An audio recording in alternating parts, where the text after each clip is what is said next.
আসসালামু আলাইকুম ওয়া রাহমাতুল্লাহি ওয়া বারাকাতুহু। প্রিয় দিনদার ইমানদার পরহেজগার মুত্তাকি মুমিন মুসলমান ভাই ও বোনেরা, আমি আশা করি আল্লাহর অশেষ রহমতে আপনারা সকলেই ভালো আছেন।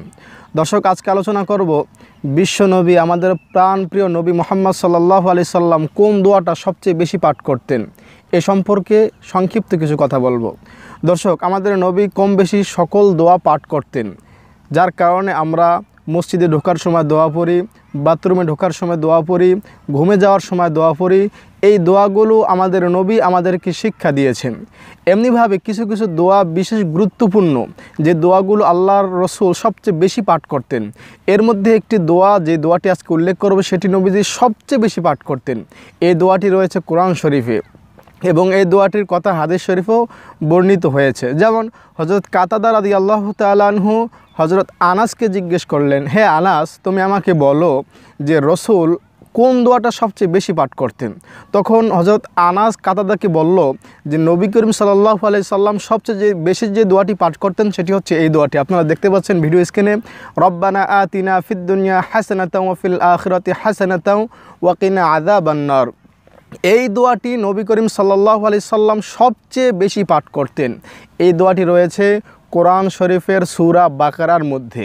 এখন প্রশ্ন হলো দর্শক, এই দোয়াটা যদি আপনি পাঠ করেন কি উপকার পাবেন, কি লাভ পাবেন, কি ফজিলত হবে আপনার, সে সম্পর্কেও হাদিস শরীফে রয়েছে যে এই দোয়াটি যদি আপনি পাঠ করেন তাহলে আল্লাহ রব্বুল আলামিন দুনিয়াতে আপনাকে যাবতীয় কষ্ট, যাবতীয় বিপদ আপদ থেকে আল্লাহ আপনাকে মুক্তি দিবেন। এই দোয়াটির অর্থই হচ্ছে, হে আল্লাহ, তুমি আমাকে দুনিয়াতে শান্তি দাও, শান্তিতে বসবাস করার সুযোগ দাও, এবং আখিরাতেও শান্তি দাও এবং জাহান্নাম থেকে মুক্তি দাও। সুতরাং এই দোয়াটি যদি আপনি পাঠ করেন, আমি দৃঢ় বিশ্বাসের সাথে বলতে পারি আল্লাহ তাআলা আপনাকে দুনিয়াতে যাবতীয় বিপদ আপদ থেকে, সব প্রাকৃতিক দুর্যোগ থেকে, কার অ্যাক্সিডেন্ট থেকে, প্রাণ ক্রাশ থেকে এবং লঞ্চ ডুবে যাওয়া থেকে, প্রাকৃতিক যত দুর্যোগ হতে পারে, মানুষের শত্রুতা থেকে যত বিপদ আসতে পারে একজন মানুষের উপর, সব বিপদ থেকে আল্লাহ তাআলা আপনাকে হেফাজত করবেন, আপনাকে মুক্তি দিবেন। এ কথা রয়েছে হাদিস শরীফে এবং কোরআন, আবার এই কথার সাক্ষ্য হলো কোরআন। সুতরাং আপনি যদি এই দোয়াটি পাঠ করেন, এই ফজিলতের উপকারিতা আপনি পাবেন, এই ফজিলত আপনি অবশ্যই পাবেন। দর্শক, এখন প্রশ্ন হলো কোন সময় পড়বেন। এই দোয়াটি আপনি সর্বহালতে, সর্বাবস্থায়, সর্ব জায়গায় পড়তে পারবেন, কোনো সমস্যা নাই।